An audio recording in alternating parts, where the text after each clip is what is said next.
Hello छात्रों, दीक्षांत edutech में आपका स्वागत है। आज वर्ग 8 के लिए विषय हिंदी में पाठ बेटियां कहें मां से प्रस्तुत है आपके सामने।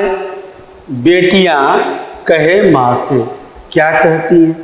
छात्रों, बेटा या बेटी, पुत्र या पुत्री, माता या पिता के लिए समान ही होते हैं, परंतु हमारे समाज में कुछ ऐसी विडंबनाएं हैं, कुछ ऐसी भ्रांतियां हैं, कुछ ऐसे विचार हैं जिस वैचारिकता के आधार पर हम इन दोनों में अंतर महसूस करते हैं। ऐसा कोई अंतर विशेष नहीं, शारीरिक अंतर, परंतु मानसिक तौर पे या कार्य क्षमता के अंतर्गत आज अपने आप को हर पटल पर बेटियां सबल प्रस्तुत की हैं और यह सिद्ध की हैं कि हम किसी से कम नहीं। और इसमें एक बेटी अपनी माँ से अपने हृदय की बात, अपने मन की बात बेझिझक कहती है, क्योंकि माँ ही तो वो होती है जिससे बच्चे अपने मन की समस्त बातें कह देते हैं। माँ उनकी बातों को समझती है, इसलिए सुनते रहती है। जो कर सकती है करती है, जो नहीं कर पाती उसके लिए मना भी करती हैं। माँ अपने प्रत्येक बच्चे का बात सुनती है, चाहे वो बेटा हो चाहे वो बेटी हो। एक माँ से उनकी बेटी इस पाठ में अपने मन की कुछ बातें, अपने मन में उठ रहे कुछ प्रश्नों का उत्तर मांग रही है, जो कि देना किसी भी माँ के लिए असहज है। परंतु यह एक बेटी की नहीं बल्कि भारत की तमाम उन बेटियों की आवाज है जो माँ से ही नहीं बल्कि समाज से पूछती है कि आखिर ऐसा क्यों। अगर इस क्यों का जवाब समाज के किसी भी व्यक्ति द्वारा दिया जाए तो भला हो, परंतु दर्शित नहीं होता कि समाज इनका उत्तर दे पाता है। हाँ, आज जागरूकता बढ़ने की वजह से, शिक्षा का स्तर बढ़ने की वजह से, लोग में शैक्षणिक योग्यताओं का प्रभाव होने से, शिक्षा को समझने से, मुख्य मुख्य बातों पर, बिंदुओं पर ध्यान देने की वजह से ही आज कई हद तक परिस्थितियां बदली। भारत के प्राय प्रत्येक राज्य में बच्चियों के पढ़ने पर, पठन पाठन पर सरकार भी अपना नज़रिया बदला, परिवार भी अपना नज़रिया बदला, और नज़रिया बदलने के वजह से ही आज हमारी बेटियां घर से निकल करके, घर बर्तन से निकल करके जा रही हैं विद्यालय। बात यह है कि बच्चियां पढ़ती नहीं थी तो क्या वह शिक्षा से वंचित रहती थी? नहीं, शिक्षा से वंचित नहीं रहती थी। उन्हें अक्षर ज्ञान नहीं दे करके उन्हें सामाजिक ज्ञान, सांस्कृतिक ज्ञान और पारिवारिक ज्ञान उन्हें दिया जाता था। वह घर बर्तन में निपुण हो जाती थी। पहले 11-12 वर्ष की होते होते बेटी क्या तो खाना बनाना जानती है, वो तो सब कुछ बना लेती है। आज 20-22 के होने के बाद भी कहा जाए कि बेटा 2 रोटी बना के दो तो जल्दी पापा को नहीं मिलता। वजह यही है कि समाज इन बातों को समझा कि नहीं, अक्षर ज्ञान बेटियों के लिए भी जरूरी है। आज समाज में ये बेटियां, पहले का जो प्रारूप था, पारिवारिक प्रारूप, कि जो पुरुष वर्ग के लोग होते थे वो बाहर से कुछ आय करके आते थे, अर्जित करके आते थे, और घर की स्थितियों को, घर के परिवेश को, घर के वातावरण को महिलाएं ही सुदृढ़ बनाया करती थी। चाहे वह बच्चा कोई खेल कर आया हो, बच्चे खेल कर आते हैं तो क्या करते हैं, अपना पैर उठा के मम्मी के गोद में रख देते हैं। माँ बहुत दर्द कर रहा है, माँ मालिश करती है, उनके हड्डियों को जोड़ देती है, उनके हड्डियों में वह ताकत बढ़ती है, जिसके बदौलत बेटा अगले दिन फिर खेलने चला जाता है। और बेटियां सहनशील होती हैं, उन्हें 4 बातें सुनाने पर भी वह गम खाकर रह जाती थी। आज नहीं है ऐसी स्थिति, अर्थात समाज कुछ पाया तो कुछ खोया। हम इसकी तुलना इस तरह से नहीं कर सकते कि शिक्षा पहले नहीं थी या अब नहीं है, स्वरूप बदल गया। शिक्षा जरूरी था, आवश्यक था। आज बेटियां, भारत की समस्त राज्यों की बेटियां वायुयान उड़ाने से लेकर के ट्रक चलाने तक, ट्रेन चलाने से लेकर के टेम्पू चलाने तक, कंप्यूटर चलाने से लेकर बंदूक चलाने तक अपनी सक्षमता पर सुदृढ़ रूप से सिद्ध हो रही हैं।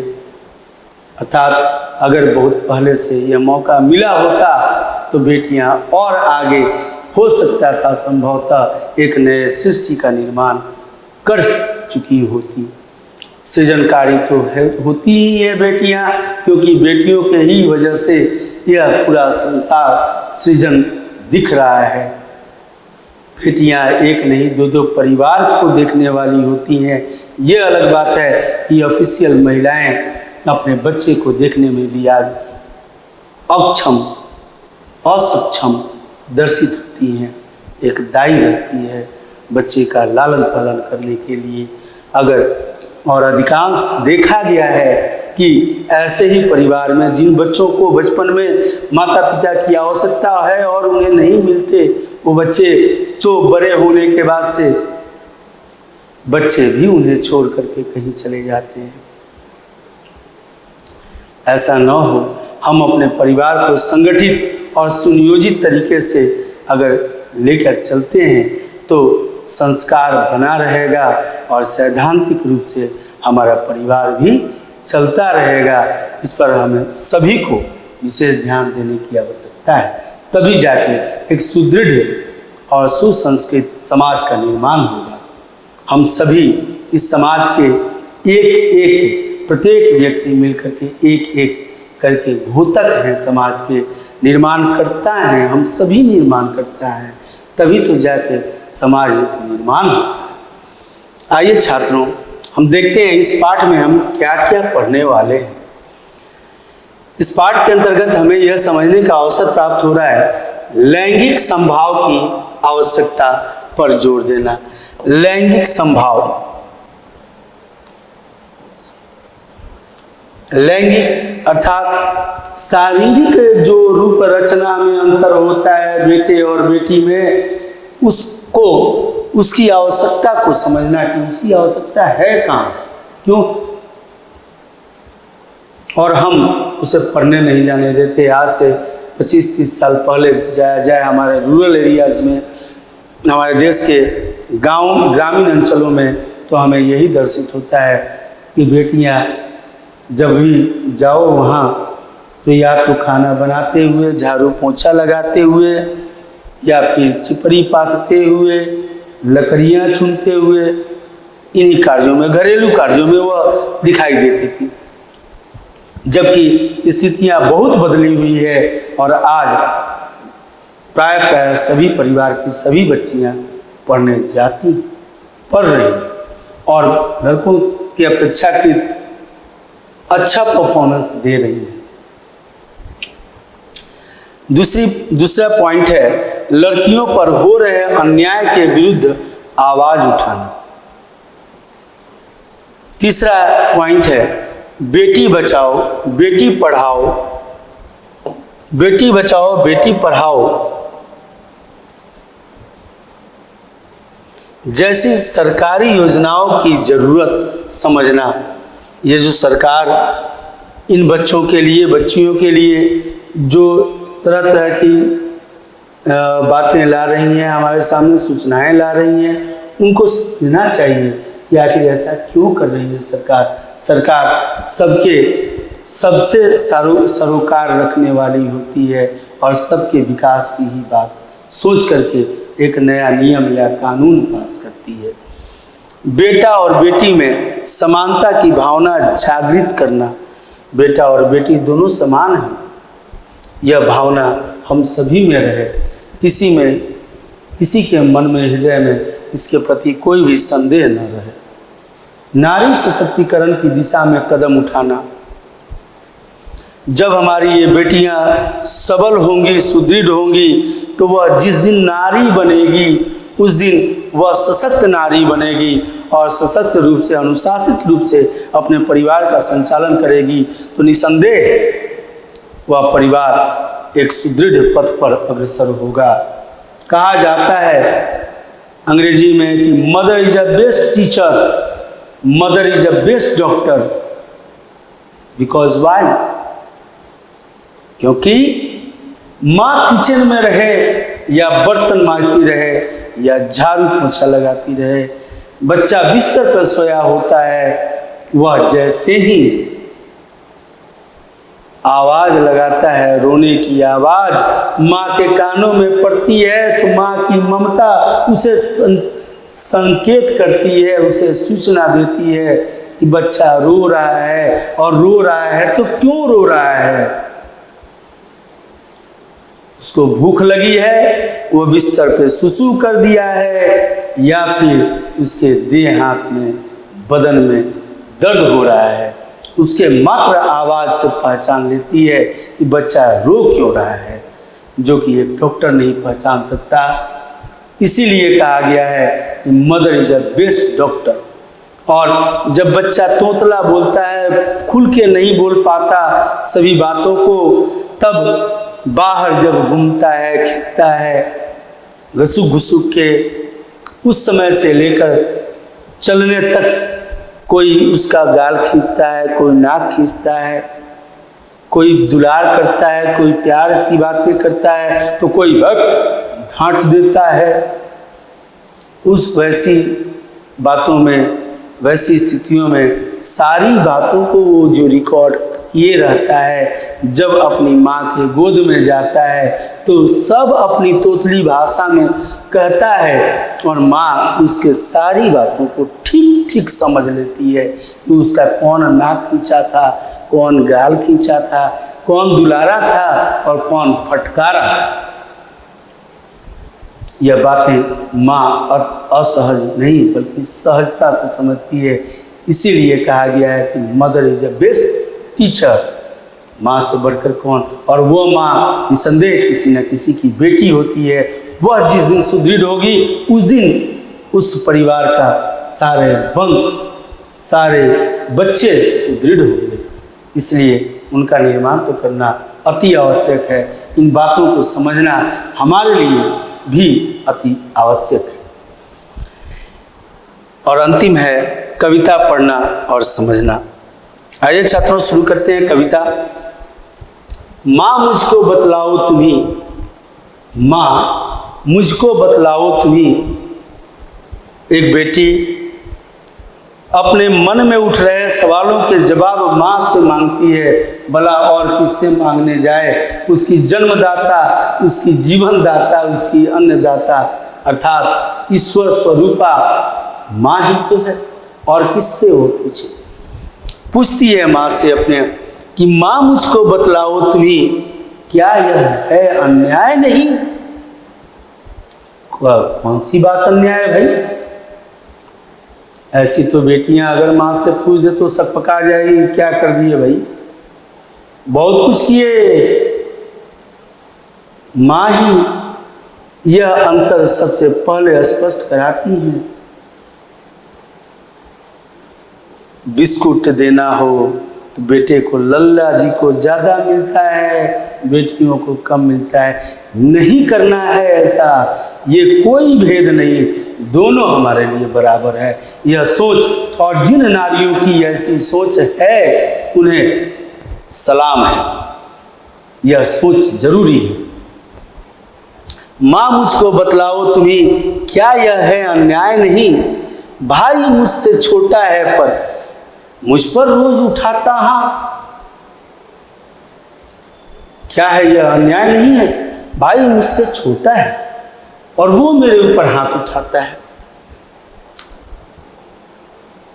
मुझ पर रोज उठाता है हाथ। मुझको ही समझाती तुम तो देती हो उसका ही साथ।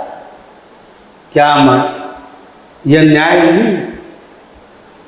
वो मुझे मार देता है और तुम मुझे समझाने लगती हो, इसका मतलब है तुम उसी का साथ देती हो। बेटी समझ रही है और पूछ रही है, लड़की लड़के का यह अंतर मिटा आज भी है नहीं? माँ मुझको बतलाओ तुम्हें, क्या है यह अन्याय नहीं? माँ मुझको बतलाओ तुम्हें, क्या है यह अन्याय नहीं? भाई मुझसे छोटा है, भाई मुझसे छोटा है पर मुझ पर रोज उठाता हाथ। मुझको ही समझाती तुम तो देती हो उसका ही साथ। लड़की लड़के का यह अंतर मिटा आज भी हाय नहीं?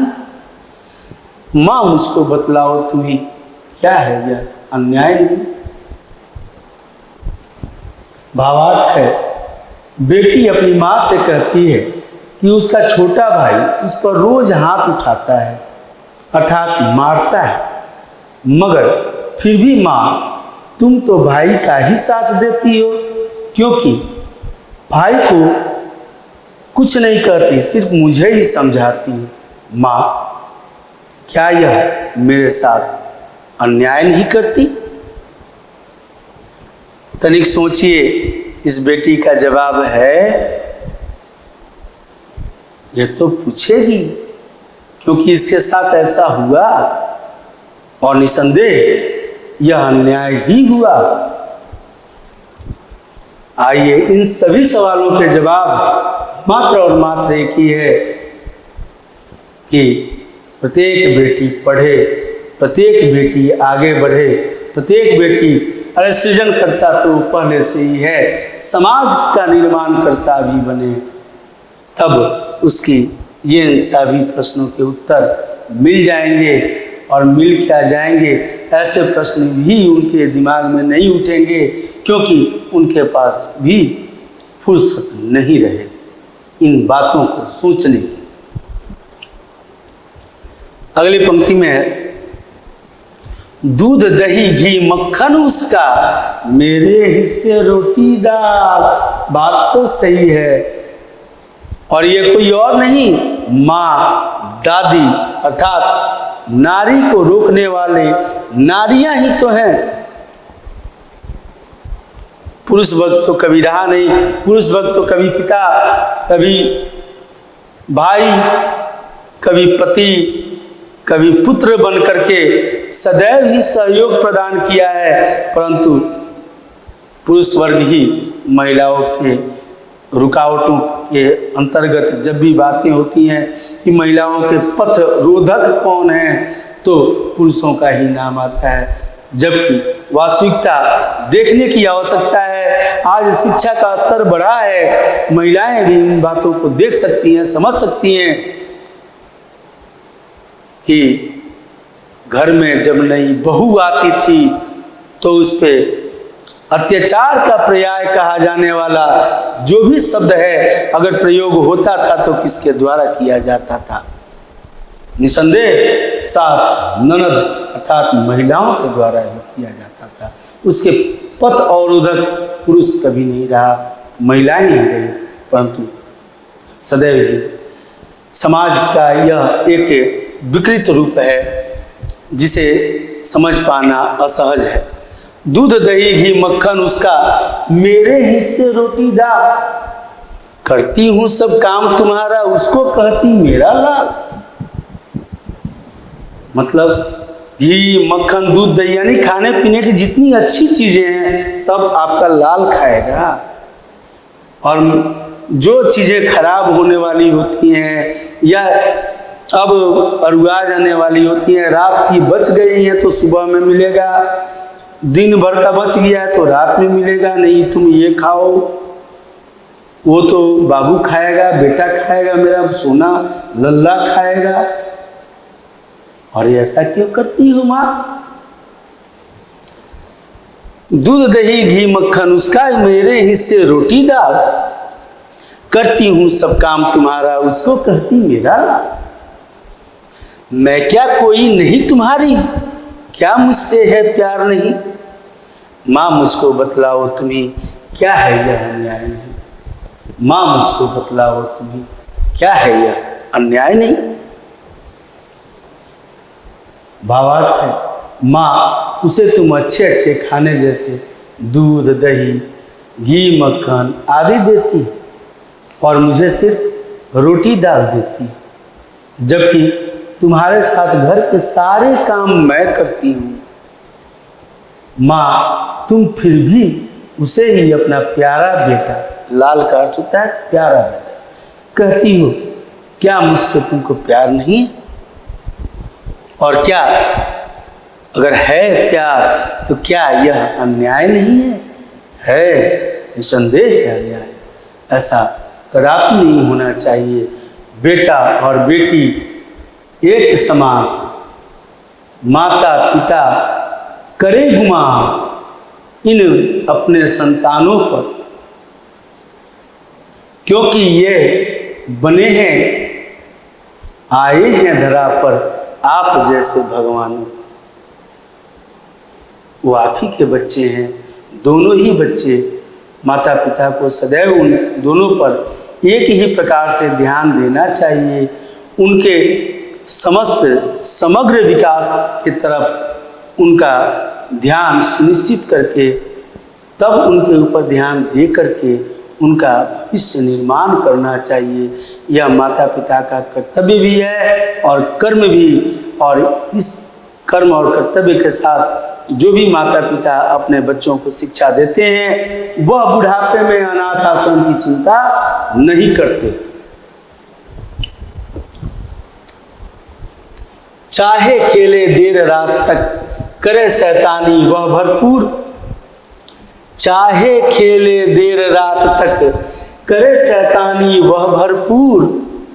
भाई के लिए कह रही है, अपने छोटे भाई के लिए कह रही है बहन अपनी माँ से, क्या कि चाहे खेले देर रात तक, रात भी हो जाता है खेलते रहता है, करे शैतानी वह भरपूर, और शैतानी भी उसकी कम नहीं होती। पता ही नहीं चलता एम फॉर मैन है कि एम फॉर मंकी है। इतनी शैतानी करता है, नकलची तो है ही। कभी दादाजी का चश्मा उठा के लगाता है तो कभी पापा का बैग टांग के खुद पापा बन जाता है। शैतानियां तो करते ही बच्चे। क्यों? क्योंकि उसे स्वतंत्रता प्राप्त होती है और पराधीनता की शिकार बनती है।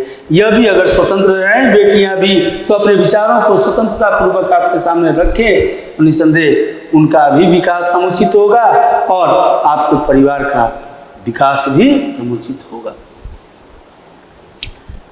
चार दीवारी के भीतर क्यों मैं रहने को हूं मजबूर। मैं क्यों मजबूर हूं चार दीवारी के भीतर रहने को? वो तो रात तक खेलता है, शैतानी भी बहुत करता है, मैं तो बदमाशी तक नहीं करती, मैं तो शैतानी कुछ नहीं करती, फिर भी मुझे चार दीवारी में बंद रखा जाता है और उसे छूट दे दी जाती है। ऐसा क्यों? उसको कोई कुछ ना कहता, मुझको ही समझाए सभी। माँ मुझको बतलाओ तुम्हें क्या है यह अन्याय नहीं। जब वो देर रात तक खेलता है, बाहर ही रहता है, उसको कोई कुछ नहीं करता और सब लोग मुझे ही समझाने लगते हैं तुमको नहीं जाना चाहिए, खबरदार बाहर मत जाना, लल्ला को तुम बहुत प्यार करती हो और मुझे एकदम नहीं। भावार्थ है माँ वह चाहे देर रात तक खेलता रहे और शैतानी भी खूब करता है, जबकि मुझे बाहर खेलने भी नहीं जाने दिया जाता। अतः मैं इस चारदीवारी में कैद रहती हूँ।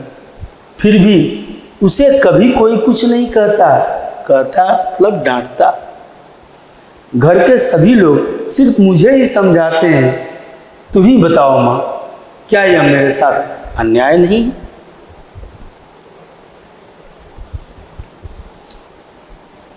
आइए अगली पंक्ति पर छात्रों।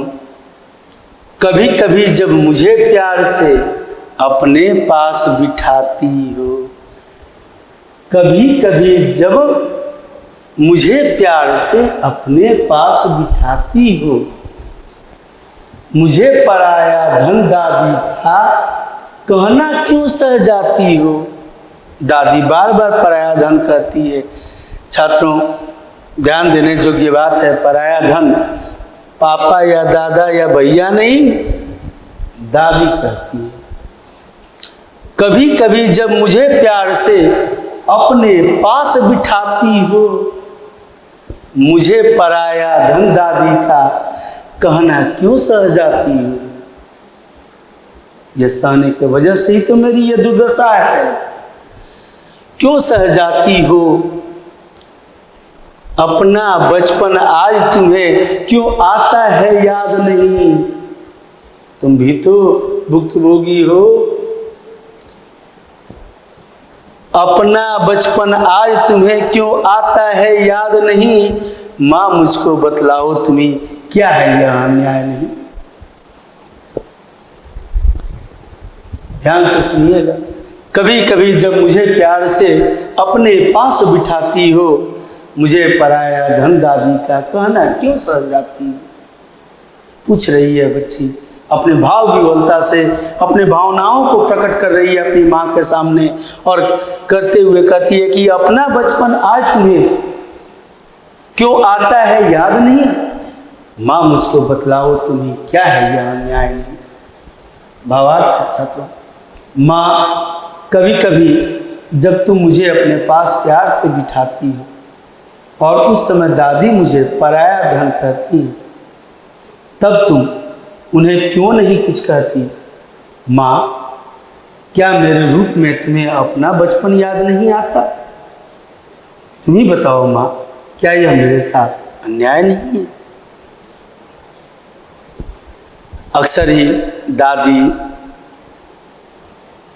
आंटी लोग बच्चियों को पराया धन कह देते हैं। ससुराल जाना है कह देते हैं, दूसरे के घर जाना है कह देते हैं। बच्चों से इन बातों को जो शिक्षित व्यक्ति हैं ऐसा नहीं कहते, क्योंकि उसके मानसिकता पर हर बात का प्रभाव पड़ सकता है। बच्चों को यह सोचना चाहिए कि उन्हें जो चीज़ ज़रूरी है अपने सिलेबस के लिए, दुनिया में कई लोग हैं, कई प्रकार के लोग हैं, कई प्रवृत्ति के लोग हैं, वह बहुत कुछ कहने वाले हैं। हम क्या सारी बातों को सुन सुन के रिकॉर्ड करके रखेंगे तो कहाँ से इतना मेमोरी पावर लाएंगे। इसलिए भगवान ने दो कान दिए हैं, एक से प्रवेश करता है और हाईवे बना लो अपने कान को। जिन बातों की आवश्यकता नहीं है उन्हें यहाँ से ट्रैफिक पर से मूव मत कराओ दिमाग में। उन्हें हाईवे से इधर से गया और 80-100 के स्पीड में इधर से निकल जाने दो। उन्हीं बातों को स्टॉपेज देना है। जिन बातों की आवश्यकता आपके जीवन में है उन बातों को यहाँ से सुनने के बाद यहाँ रोक कर ब्रेन में भेज दिया करो।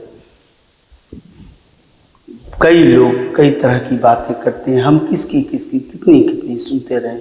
इसलिए पराया धन या इस तरह की बातें भी जो होती हैं, कई तरह के लोग मजाक करते हैं। थोड़ा सा अब आप मामा के यहाँ जाते हैं तो आपके पिताजी को ही कोई कुछ बोल देता है, मजाक करने वाले लोग, कोई मम्मी को कुछ बोल देता है, डोंट वेरी, इग्नोर करो, तुम्हें क्या बोलता है उसका जवाब दो।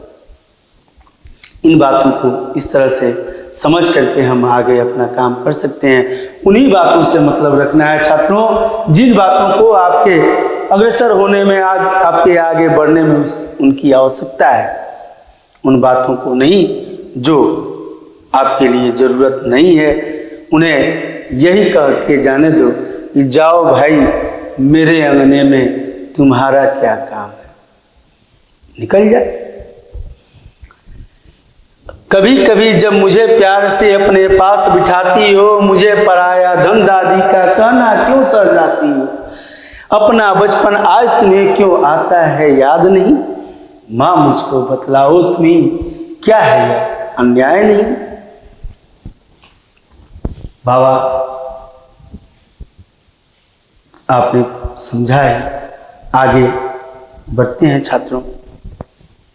अगले पंक्ति में है, बेटा बेटी दोनों ही हैं, फूल एक ही बगिया के। बहुत ही यह बेटी इस बार जो बात बोली है वह समाज के उन सभी को समझने के लिए बोली है जो यह मानते हैं कि बेटा और बेटी में अंतर होता है। वह दर्द माँ को बराबर हुई होता है, वह शिक्षा भी बराबर ही होना चाहिए। पेट सबके पास है तो भोजन भी बराबर ही होना चाहिए। किसी को रूखा सूखा और किसी को मेवे मिष्ठान नहीं, सबको बराबर भोजन मिलना चाहिए। यह सोच विकसित करने की तरफ ही अग्रसर करते हुए यह बेटी कहती है अपनी माँ से नहीं बल्कि पूरे समाज से कि बेटा बेटी दोनों ही है, फूल एक ही बगिया के। बेटा बेटी दोनों ही है, फूल एक ही बगिया के। बगिया कौन? माता पिता माली हैं, सींचने वाले, और एक ही बगिया में तो फूल खिलता है। बेटा बेटी दोनों ही है, फूल एक ही बगिया के। मिले प्यार अधिकार एक सा हो विकास तब बढ़िया से। अगर एक ही तरह से उनको शिक्षा समन्वय मिले, प्यार और अधिकार दोनों ही एक साथ मिले, अधिकार अर्थात पुत्र का अधिकार और पुत्री का अधिकार वंचित न हो, अधिकार और प्यार ये दोनों, इन दोनों को देने वाले माता पिता से बेहतर कोई और है ही नहीं। और ये जब दोनों एक समान अगर मिलेगा तो इसमें कोई संदेह नहीं, निसंदेह हो विकास तब बढ़िया से। दोनों का विकास होगा, दोनों सुदृढ़ होंगे, और जब ये दोनों सुदृढ़ होंगे तो यह अपना परिवार साथ में समाज सुदृढ़ निर्माणित करेंगे। हो विकास तब बढ़िया से, हम दोनों तेरी दो आंखें। क्या बात कही है बेटी कि हम दोनों तेरी दो आंखें। आंखें अनमोल रतन, जिससे हम सतरंगी दुनिया को देख पाते हैं। बच्चे तो आंखें ही होते हैं। ये दोनों आंखें कहती है बेटी कि हम दोनों तेरी दो आंखें।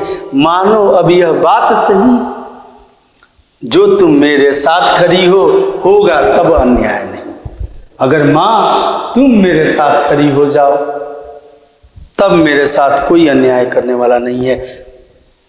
इसके अर्थ दो निकलते हैं, माँ की सबलता या निर्बलता। क्या है साथ बेटी के?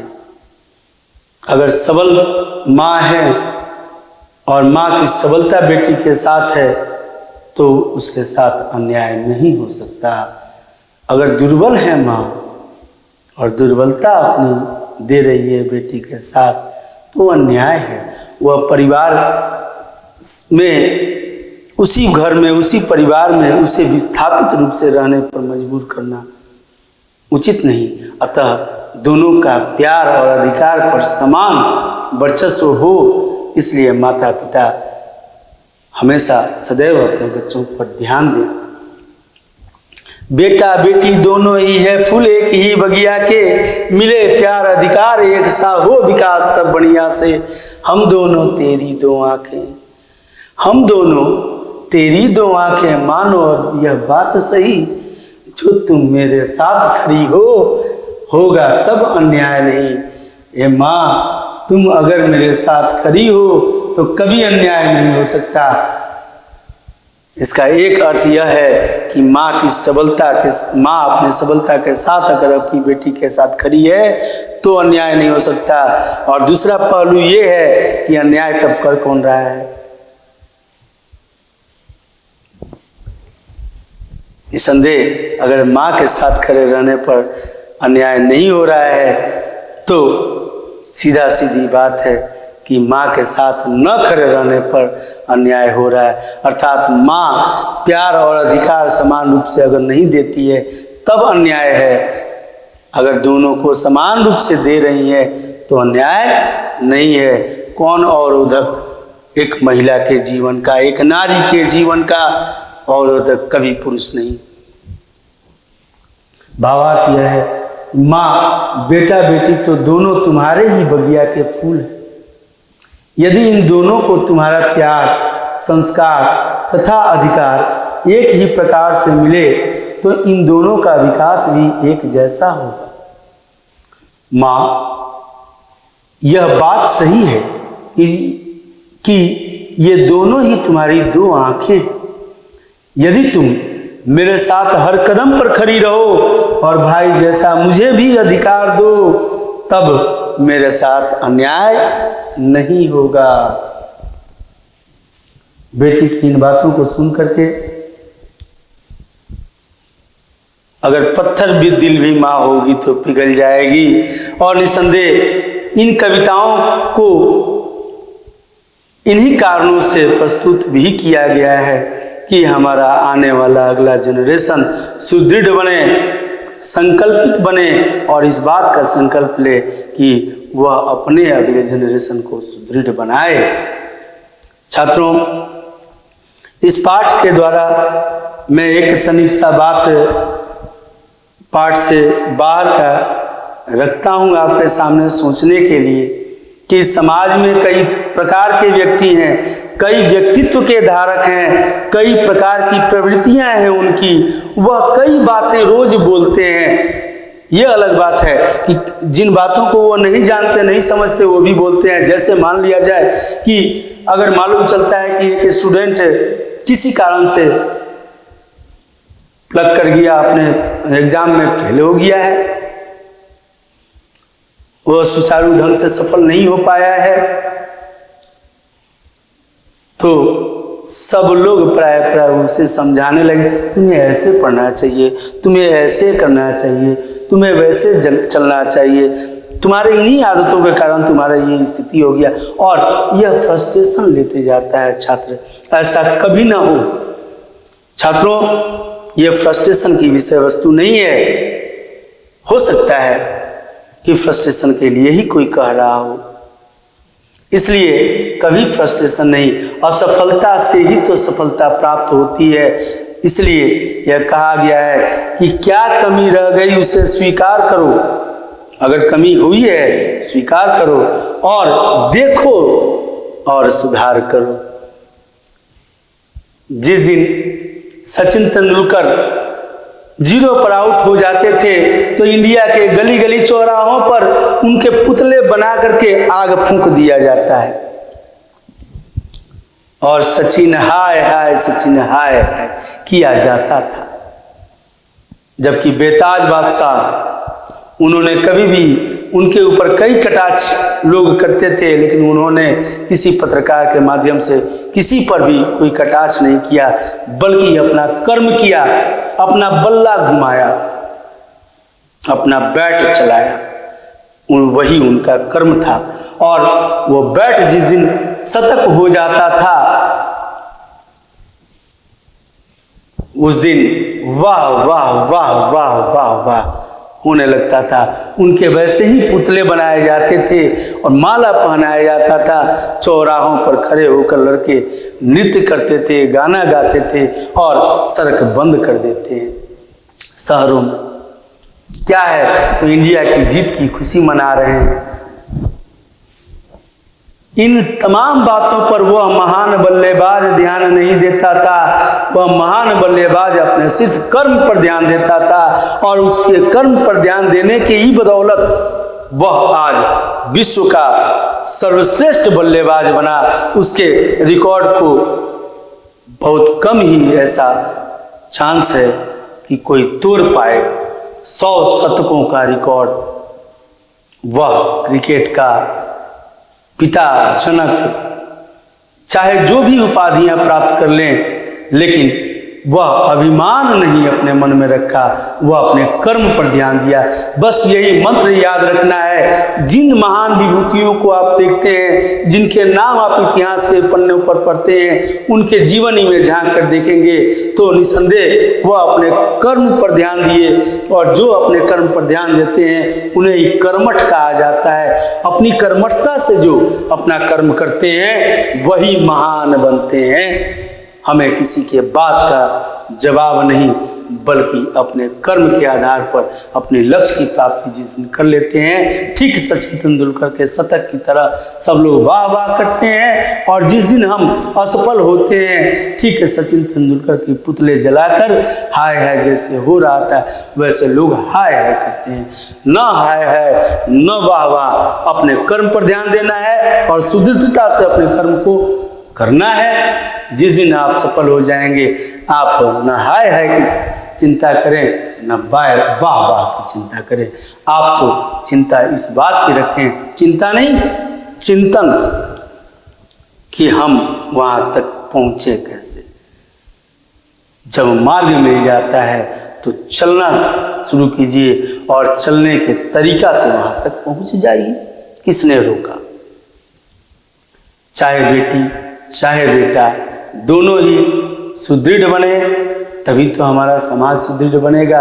और सुदृढ़ता से एक अच्छी सोच लेकर के, निगेटिव शब्दों का प्रयोग न करते हुए, एक पॉजिटिविटी अपने अंदर ग्रहित करते हुए अग्रसर हों, आगे बढ़ें। जिस विश्वास की कमी समाज में दर्शित हो रही है, उसे पुनः वापस स्थापित करने का एकमात्र यही साधन है, और यही संसाधन भी, इसका नाम है शिक्षा। इसे जरूर लें। धन्यवाद छात्रों, आपका दिन मंगलमय हो।